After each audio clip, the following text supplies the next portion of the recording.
Hey everyone, this is Alisha Costanzo and welcome back to my channel. I want to talk about my husband and this challenge because, man, did he scare me with this thing at first. He only gave me one book at a time, whereas my father and my bestie both gave me all 5 books that they wanted me to read for their challenges at once. But because I've read so many of the books that he suggested to me already, I mean, it's how I got into Sherilyn Kenyon and Anita Blake is he read them first while he was in the military, and then I read them in college. But he started with Dean Koontz, which automatically I was like, I'm not gonna like this. Spoiler alert, I did actually like it. And then I think he chose Dune, which you'll see in a moment was an experience. And then he chose, shoot, what was the next one? Ender's Game, which I'd seen the movie. I know I kind of enjoyed it, so I was kind of like, am I gonna like this? And after I finished his third, I'm like, do you have any more? And he couldn't think of any more. And the great thing about this is that I recently got him reading audiobooks from the library. Same kind of app I use because of The Invisible Life of Addie LaRue. I got him to listen to that on his own because we had listened to the Murderbot series up to the full-length book, all the novellas, together on audiobook, and that was fun. But having him read that on his own and him save that last bit for me to rewind and replay it, and he's just like, and I'm like, I know, the ending's fantastic, isn't it? So that stemmed him reading some of my other favorite authors, like Holly Black. And so he read the Spiderwick Chronicles and told me that I needed to read 1 through 4 because they were in 2 book chunks, and ended up reading all 5 of them. And they were only a few hours long, so he made the rest of my challenge really easy, and for me to read backlist books from an author that I love. So it was a really interesting way of getting all the books, and a really fun note that I got him to listen to some of my favorite authors. By the way, spoiler alert, he's going to start listening to Curl Prince soon, and I'm really fucking excited about that. Anyways, let's get into the actual vlog part of this so you can see my reaction to these books.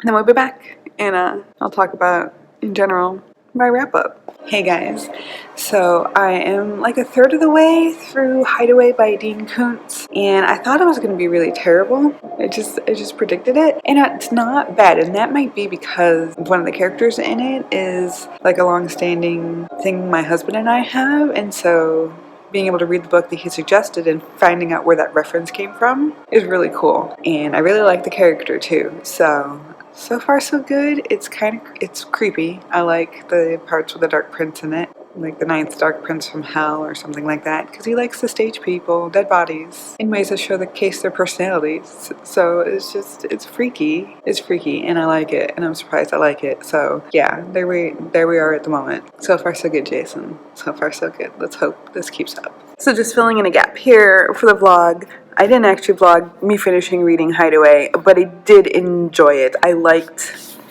spoiler, that the supernatural wasn't quite so supernatural in it. I do believe that there was still some supernatural things going on with the connection between the characters that had both died, only one came back with a bad presence and the other came back with a good presence, and they kind of fought each other. I also really loved the little girl. Oh my god. So a couple adopted a little girl, and she had been like kind of adopted, foster cared out before with a family that she really liked, and they gave her back, and which is really sad, by the way. But so she like exaggerated her limp, she exaggerated a lot of her disabilities to be sure that she kind of pushed people away before they had a chance to push her away. And I really loved the dynamic of that family. I really loved the visions that happened, that they could like see what each other was doing kind of thing, and the willingness to sacrifice themselves for this little girl. Oh my god, so cute. And of course I love that it had a happy ending, so you know, there's that. And it was an all-around pretty good thriller, like demonic possession, ranging dead bodies in grotesque ways, which is totally a thing that I'm into, which sounds really weird. I sound like a psychopath, but I really like dark fiction. I really like dark fiction. I love horror. I love horror movies. Like, I spent 2.5 years at the beginning of my relationship with Jason, who suggested this to me, watching horror movies every night, like 1 or 2 a night we used to do. So this like fit perfect into our personalities, and I'm so glad he suggested this to me because I was afraid to do another Dean Koontz. But yeah, okay, let's get on to our next book. We are watching Dune. A little more than halfway through Dune because I was reading it and I didn't understand it, and so my husband's watching it with me so I can understand it and finish reading it. Yes. Okay. Well, my hair's crazy first thing in the morning. I'm at work before it opens, and sorry, that was my boss right there. I'm not on the clock yet, technically. So, there's that. Anyways, I'm listening to Dune, and I am 66% of the way through it, and I just hit essentially the end of the movie. And I'm hoping something new happens, because I'm kind of bored. Sitting with my husband yesterday at dinner, and I just looked at him, because I was like 50-something% of the way through, and he goes, "It's an epic." And I go, because it's one that he suggested me, and I really want to like it. But I hate epics. All of them. All of them. I don't think I have read an epic that I've liked. I've watched movies of epics that I like. So I hope something happens in the last, so I'm 66%, my 33%. I really hope something good happens. So there's my update. Yep. The movie's pretty close to the book, actually, except for a few interpretation things. I'm surprised. Yeah. Okay. Hey y'all, so I finished Dune. The last hour of it or so was pretty entertaining. Like, I liked that part. The rest of it... So I think I figured out why I don't like epics. Is because it's like history in action, and I don't really care for history. I mean, I know my history, I learned history, I find history important in general, but I don't want to be entertained by it. It's the same reason I don't like historical a lot of the time. So... there's that. Alright, y'all, let's talk about Dune. So, as you might be already aware, I was bored for a great amount of this 21-hour book. I watched the movie because I found it confusing at first, and then after the movie, it pretty much just followed the movie, and so I was kind of bored with that. That was a little bit my fault, a little bit the fault of the genre and the things that are necessary for this kind of book. So I would call this an epic sci-fi. I don't like epics. And I found out the reason for this is because it's mostly history. And not like, oh, history influenced this, but here's the history of these people. Here's how it developed to get to this Messiah. And this is the Messiah realizing that that's who he is. I could care less about all the things that made him who he is. Show me him figuring his shit out. Like, I don't care about all the other the politics and stuff, which is another thing on my list here. I hate politics. And the evil empire, especially when it is most of the story. I don't mind, obviously, it being present in a story and being part of the reason why the character is forced into action. But I don't want to follow all of the politics. I don't care if the Emperor and the Duke are doing and the Barons got going on and all of their intrigues and all of the other shit. Show me the character in action and him dealing with all this shit being thrown at him. I don't care about where it came from. You need to know that. I don't need to know that. Okay. Sorry, the you was the author. The author needs to know that shit. Storytelling wise, I didn't need it, and I found most of it boring. The head hopping and semi-omniscience drove me crazy, and that's the reason why head hopping is generally an issue, is because it's semi-omniscient. Either be fully omniscient, flow and have that narrator voice and come in and out of it and do all the things, or stick to one point of view per scene. It's not that hard. Pick one or the other. Don't try to do both. It's infuriating. Jessica is a character. I don't know what it is about her that drove me crazy, but I could not stand her most of the time, even though I knew she was a character I should appreciate. Like, I should appreciate her and her strength and all these other things. Maybe it's the Jesuit stuff, and then it's the, like, religion taking control of her, and her blindly following some orders and not others that drove me. I just didn't care for her as a character, and she pissed me off. I for some reason can't really explain why. She just rubbed me the wrong way. I, however, really liked Paul as a character, which is why I wish we'd focused on him more, the things he was doing, rather than all of this extra bullshit that was going on. He had a lot of depth to start with, and he continued to grow, and I found that, again, was the meat of the story. That was the important parts, and we didn't get as much of it as we could have in him actually doing things because of all the other shit was in the way. I wanted more, I'm going to say her name wrong, Cheney? The woman that he fell in love with, before he met her. I wish I'd seen more of their romance, to be honest with you. I think that would have been a really cool story, but we didn't get a whole lot of that. But I wanted more of her.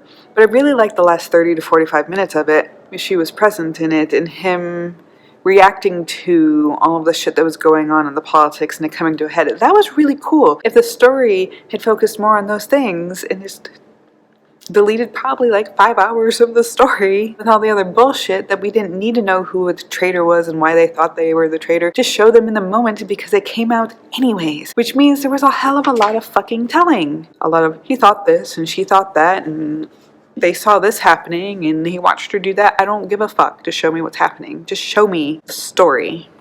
So I found that infuriating, which is also why I won't read things like Game of Thrones, because it's an epic. Why I have a hard time with things like Star Wars, because it's an epic. I've read epics before, like I've read the Iliad, I've read the Odyssey. Didn't really care for either of them, but it was a good basis for understanding like other literature, because so much came from that. And like, so I get why this was important to read. I just didn't enjoy the process of it for the most part. I gave it a 3 stars because, again, world was great. The intrigue was pretty good. Like there were things in it that showed good storytelling and those things. It's just that things that I don't like about fiction, there was a hell of a lot of stuff in there, and I know other people do like that kind of thing. So like, don't take my word for not wanting to read this book. It might be for you if that's the kind of thing you like. It just infuriated me, and I was not entertained for most of it. So it was hard to sit and listen, even when I was doing other things. It was hard to put it on. So I'm sorry, Jason. I liked the first one. We'll see what happens with the next. The next one I think is going to be an Orson Scott Wells. Is that? No. Orson Scott Card story? The Ender's Game. That's the next one with him. So we'll see in a minute. Well, a second for you guys. Who knows how long for me. And I'll be back with more Jason Suggests vlog reading stuff. Sorry for the rant. Okay. So I finished reading Ender's Game. I didn't tell you I started reading Ender's Game because I started it on the way home from Oklahoma. Oh my god. Because I started it on the way home from New York. I read half of it on the trip and then the other half the next day at work. And I can really see why this is suggested by my husband. Like, this is the most him book of them all. A lot of his ideas about thirds or taxing people after 2 kids. A lot of the empathic fighting things, the not wanting to hurt somebody, but when you're in a fight, you fight to kill because you don't know if somebody else is going to kill you kind of thing. And just a lot of the piloting, the commanding kind of soldier in him. And I can absolutely see why this appealed to him, because he only found it a few years ago. And it's like, if you want to understand my husband, read that book. Pretty darn good. 4.5 stars. So, yeah, I'll be back to wrap this up if my husband can't come up with any more books. Yay! So really quick, y'all, I just wanted to give you an update. I did ask my husband if he had 2 more suggestions for me, and he gave me 2 of the easiest suggestions I've ever gotten. He wants me to read the Spiderwick Chronicles, books 1 through 4, because they're in 2 book volumes and they're only 2 hours long each because they're children's books and they're Holly Black, which he is totally reading. Some of my favorite authors right now. He's got Quill Prince on his list, guys. He's got Quill Prince on his list. Oh my god, I'm so excited. That, by the way, was the first audiobook I ever listened to and fell in love with audiobooks and that series. So I will probably read those tomorrow, definitely over the next week, and we will wrap this guy up. Yes! Okay, so I just read volume 1, so book 1 and 2 of the Spiderwick Chronicles, Holly Black and Tony DiTeresi? It's very Italian. You'd think I'd be able to say it, and I can't. It was cute. And Mark Hamill narrated it, so that made it even better. If you don't know Mark Hamill, he did Joker's voice for most of the cartoons. He was Luke Skywalker in episode 4, the first Star Wars, and he's a great voice actor. So he made it pretty darn good. The writing was nice, and no, it's a children's book, so I don't have a whole lot to say about it, but it was good showing, lots of action, lots of child drama, and fairies, and I like fairies.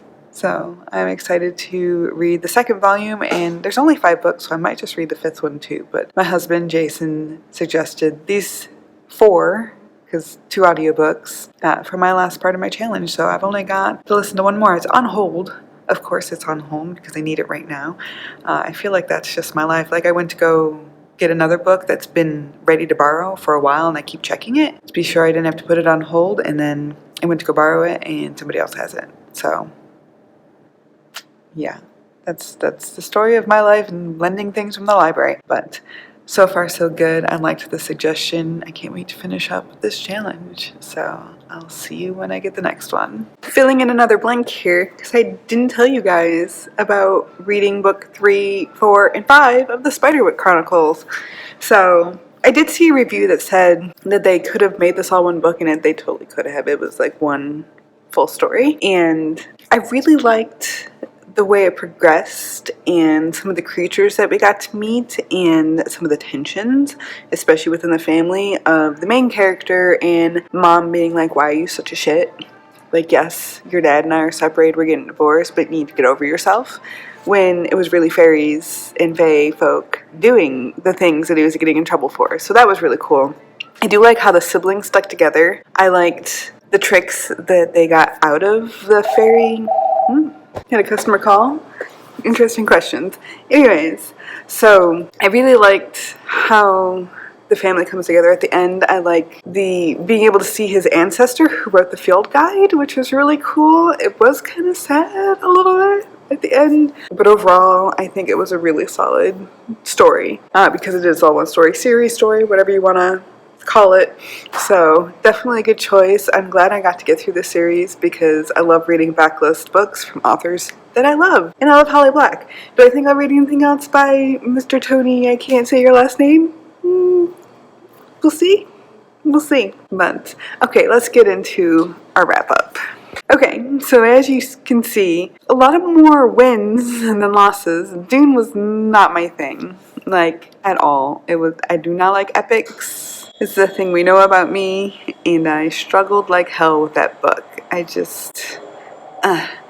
However, the other 4 books that he had me read, well, kind of 5, but the other 4 books that he actually suggested turned out to be really well rated for me, and definitely not like the normal thing. Well, the Holly Black books, definitely something I would read, although I'm not really a middle grade kind of reader. But like Hideaway, did not expect to like whatsoever, but fucking Visago. Okay, this is the thing in my house. Visago is a fucking thing in my house. And I ended up really liking that. And I'd had a Dean Koontz experience before that I didn't like, but I might have been too young to understand a lot of what was going on in that book, because I tried to read it around the same time I was doing like R.L. Stine, Fear Street stuff, so probably just not adult enough to get shit. The Ender's Game, I again didn't think I was gonna like. I thought it would be too much like Dune and that I would not enjoy it. Totally like freaking flew through that thing and enjoyed the shit out of it.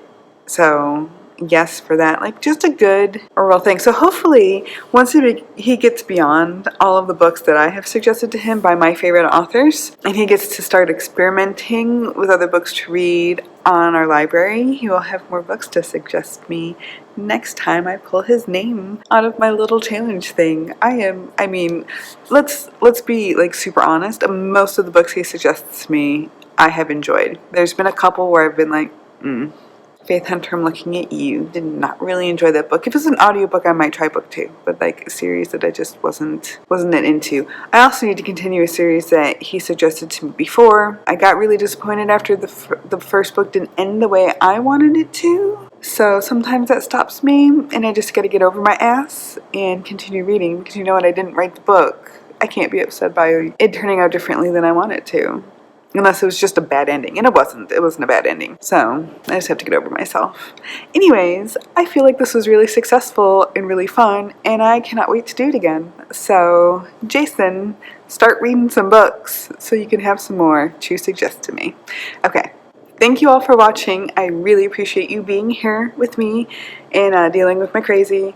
And let me know if your partner has ever suggested books that you like or don't like and how you've reacted to that. I'd love to hear about those things in the comments below. And I'll see you guys next time. Bye!